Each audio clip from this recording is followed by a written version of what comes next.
Hello everyone, welcome back to Scientia Vitae. Today we are beginning one of the most important topics in biology, the cell, basic and structural functional unit of life. Whether you are preparing for any university examination, to understand cell biology from its fundamentals, this lecture forms the foundation for everything that follows. In today's lecture, we'll cover what is cell, properties of cell, discovery of cell, cell theory, types of cell, structural composition of cell with major organelles, cytoskeletons. Hierarchy clearly shows that every living organism ultimately begins with the cell. In the next slide, we'll discuss about the properties of cell. There are various properties of cell. The first one is cells are highly organized structures. They possess genetic material, DNA. Our DNA genes are stored, which store the hereditary information about us, are present in the cells. Metabolically active cells are very metabolically active. Mitochondria, as you know, is the powerhouse of cell, which is site for numerous biochemical reactions. Anabolism or catabolism both takes place in the mitochondria. Energy conversion, ATP, from ATP to energy for cellular work and energy from food and light. Cells convert energy from one form to another. Growth and development, increase in cell size. Synthesis of new proteins, lipids, carbohydrates, nucleic acid. Sixth one is to reproduce. New cells are produced by cell division to ensure growth, repair, and continuation of life. Maintenance of homeostasis, regulation of internal conditions, pH, ions, water, temperature, nutrient level, etc., to maintain a stable internal environment for the maintenance and well-being of the organism. Selective permeability, plasma membrane, which is the first layer of cell, it acts as a selectively permeable barrier, controls the movement of substances in and out of the cell. Response to stimuli, which detects the changes in the internal and external environment and produce appropriate response in accordance to the condition. Cellular communication. Cells communicate with each other using chemical signals, example hormones, cytokines, neurotransmitters, coordinate activities in multicellular organisms as different cells do different functions in a multicellular organism. Self-repair and renewal. Cells repair damaged structures, replace the worn-out components, which we'll study in the next slide about lysosomes. In the organelle section, helps in tissue repair and regeneration, adapt and evolve. Genetic variations arise by mutation and recombination in the nucleus of the cell, which contains our hereditary information, DNA. Natural selection leads to adaptation over the generations. So, in summary, we can say for this slide is that a cell is a highly organized, self-sustaining, self-regulating, and self-replicating unit capable of performing all essential processes of life. In the next slide, we come to the discovery of cell. So, cell was first observed by Robert Hooke in 1665. He examined a thin slice of cork using a compound microscope. He observed this honeycomb-like structure, and these were the cell walls, not the living contents, as the cork is a dead cell. In 1674, Antoine van Leeuwenhoek built simple but powerful single lens.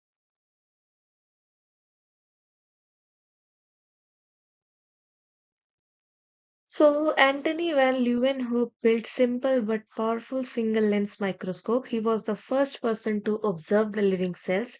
He observed bacteria, protozoa, sperm cells, and RBCs.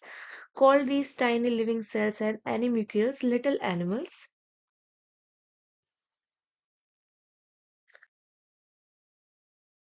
Cell theory. Cell theory was basically given by three scientists. The first one was Matthew Sheldon, the second is Theodore Schwann, and the third one is Rudolf Virchow. Matthew Sheldon was a botanist. Theodore Schwann was a zoologist. Matthew Sheldon proposed that all plants are composed of cells, and Theodore Schwann proposed that animals are composed of cells. Rudolf Virchow gave the term omnis cellula e cellulae, which means every cell arises from pre-existing cell. The classical cell theory consists of 2 points. All living organisms are composed of one or more cells, and the cell is the basic structural and functional unit of life. Modern cell theory. Verco in 1855 added the third principle and later expanded the theory by saying that all cells arise from pre-existing cells as cells contain hereditary material which is DNA. DNA is transmitted from the parents to the daughter cells. Energy flows occur when within the cells. Cells have similar basic chemical composition, the activity of an organism on the collective activity of its cell.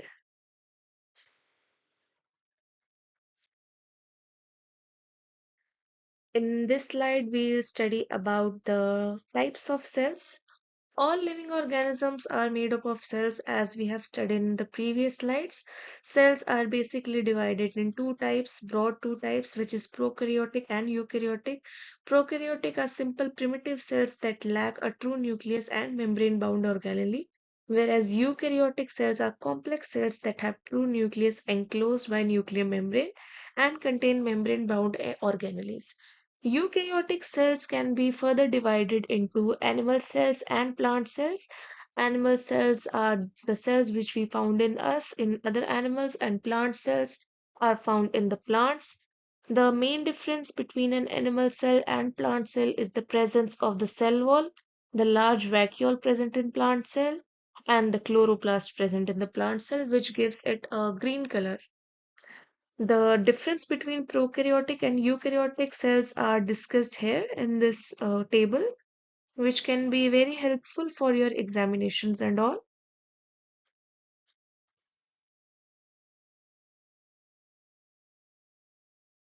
Now we'll come to nucleus, which is a control center of the cell. Nucleus was first discovered by Robert Brown while studying the plant cells of orchid. He observed a distinct darkly stained body and named it the nucleus. Major points regarding the nucleus. Nucleus acts as the control center of the cell and coordinates all its activities. It stores genetic material.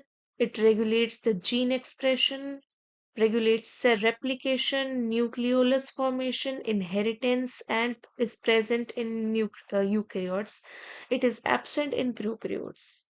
The structure of nucleus we can see, the first is nuclear envelope, which is outer double membrane which encloses the nucleus and protect it from outside environment. Outer membrane is continuous with the endoplasmic reticulum, whereas the inner membrane bounds to the cytoplasm. Nuclear pores are present which allow exchange of materials between the nucleus and cytoplasm. Nucleus is the dense spherical body synthesizes rRNA and assembles ribosomal subunits. Chromatin is a network of DNA and proteins which carry the genetic information. Contents. The nucleus content are mainly chromatin, nucleolus, and the nuclear matrix. Key structural facts are here. The size is around 5 to 10 micrometer, varies with the cell type. Shape is usually spherical or oval. Number usually one, more in some cells, example muscle fiber cells. Nucleus is absent in the mature RBC of mammals. Position is generally center, the largest organelle in most of the cells.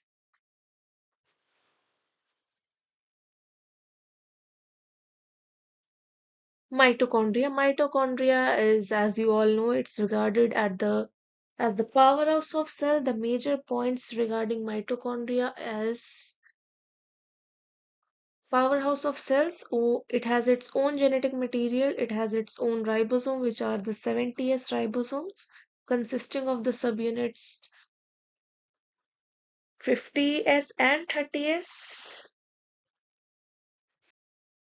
It is a double membrane organelle which is essential for living, involved in respiration, metabolism, apoptosis, and calcium homeostasis. Reproduces by self division. Discovery was done by Richard Altman and Carl Benda.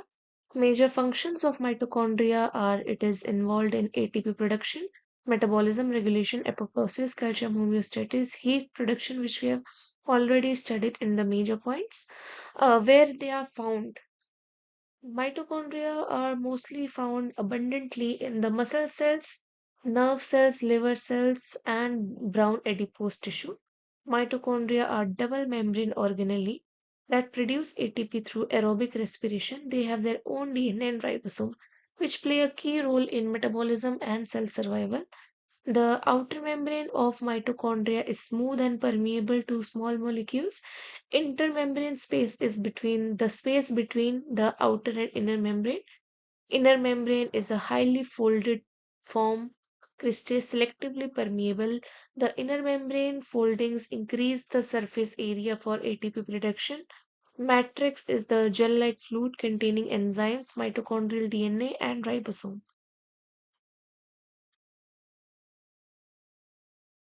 Golgi apparatus. Golgi apparatus is considered as the post office of the cell. The major points regarding Golgi apparatus are these are membrane-bound organelles made up of flattened membrane-bound sacs called cisternae. These are not present in the prokaryotes, found only in eukaryotes. Vesicle formation for transport to various destinations, usually present near the nucleus or endoplasmic reticulum. Where to found present in all eukaryotic cells, especially abundantly present in the secretory cells, which are the plasma cells, goblet cells of intestine, and pancreatic acinar cells. The structure of Golgi apparatus is the cis phase and the trans phase are the major parts. Cis phase is also considered as the forming phase, which receives the vesicles from the ER, and trans phase is considered as the maturing phase, which sends the vesicles to the other destinations. Cisternae are flattened sac secretory vesicles from the Golgi. Major functions: modification of proteins and lipids, example glycosylation, phosphorylation, and sulfation. Sorting and packaging sorts molecules and packages them into the vesicles. Secretions form secretory vesicles that release the contents outside the cell. Lysosome formation forms primary lysosomes containing digestive enzymes. The Golgi apparatus was discovered by Camillo Golgi, after which it is named, and it appears as sac of flattened sacs under electron microscope. Number of the sacs varies cell to cell. The flow of materials, it is a very important portion. The flow of material goes from proteins, lipids synthesized in ER are transported into vesicles from the ER. Their modification and sorting is done in the Golgi, and they are further sent for vesicle formation and delivered to the target and outside cell.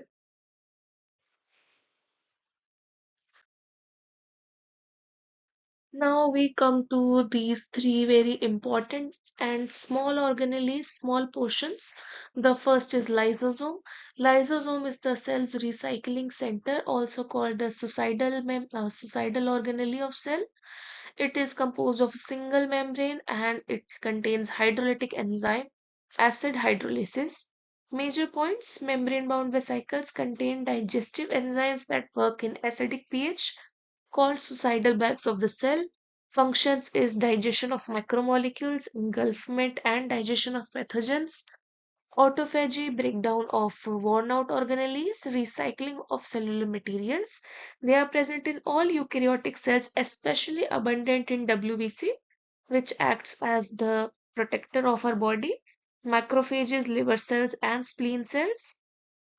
The next is peroxisome, the cell's detox partner. These are also single membrane bound organelles which have a crystalline core which contains oxidases and catalases. Major points: these are small spherical single membrane organelles contain oxidase enzyme and catalase. They are involved in oxidation reactions.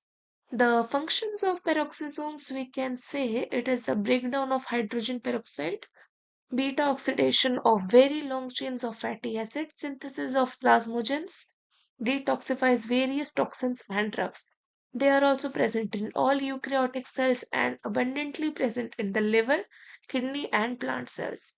Centrosome, the cell's microtubule organizer. Centriole are are present in pair and are perpendicular to each other. Pericentriolar material is present among the centrosome and it is rich in alpha tubulin Protein, major points. It is a non-membranous organelle made up of a pair of centrioles surrounded by the pericentriolar material. It contains the main microtubule organizing center. The functions are organizes and nucleates the microtubules, forms mitotic spindle during cell division, and forms basal bodies, cilia, and flagella. Helps in forming of cell polarity and movement during the cell division, which we'll study in the next lecture. Where to found these are present in the animal cells and lower plants, absent in higher plants and fungi.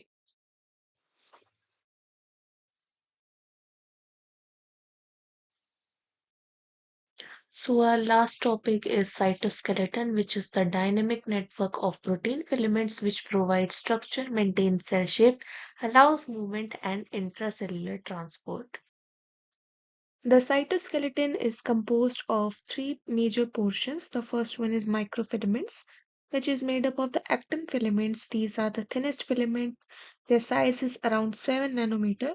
Two strands of G actin beads forming a helical F actin filament. Protein is actin. Location is beneath the plasma membrane in the cell cortex region, which is abundant in microvilli, lamellipodia, and filopodia. The functions are it maintains the cell shape, cortex, cell motility, muscle contraction with myosin, cytokinesis, contractile ring, and supports microvilli. Intermediate filaments, the structure is they are intermediate in size in around 10 nanometer. They are rope-like non-polar filaments made up of fibrous proteins.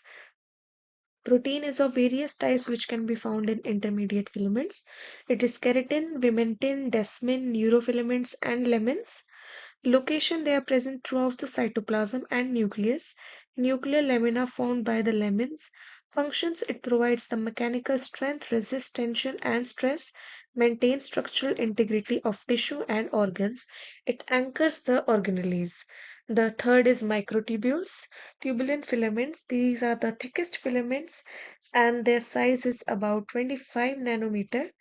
These are composed of two types of proteins, which is alpha tubulin, beta tubulin. Location, these are present, they radiate from the centrosome throughout the cytoplasm, form cilia, flagella, and mitotic spindle. Function, it maintains the cell shape, compression, and resistance. Intracellular transport, kinesin and dynein, they are important for cell division, in formation of the mitotic spindle, form cilia and flagella. Examples of for all of three. For microfilaments, the examples are microvilli, muscle contraction, intermediate filaments, keratin in the epithelial cells, neurofilament in nerve cells, and lamins in the nuclear lamina, microtubules, mitotic spindle in cell division, cilia, and flagella. So today we have learned that every cell, every living organism begins with a single cell. We explored the properties of cells, the fascinating history behind their discovery, the principles of cell theory, different cell types, major cell organelles, and the cytoskeleton. Understanding the cell is essential because every topic in biology, from genetics and physiology to pathology and biotechnology, is built upon this foundation. If you found this lecture helpful, consider liking the video, sharing it with your friends, and subscribing to our channel for more biology lectures explained in simple and conceptual way. Thank you for watching, and I'll see you in the next lecture.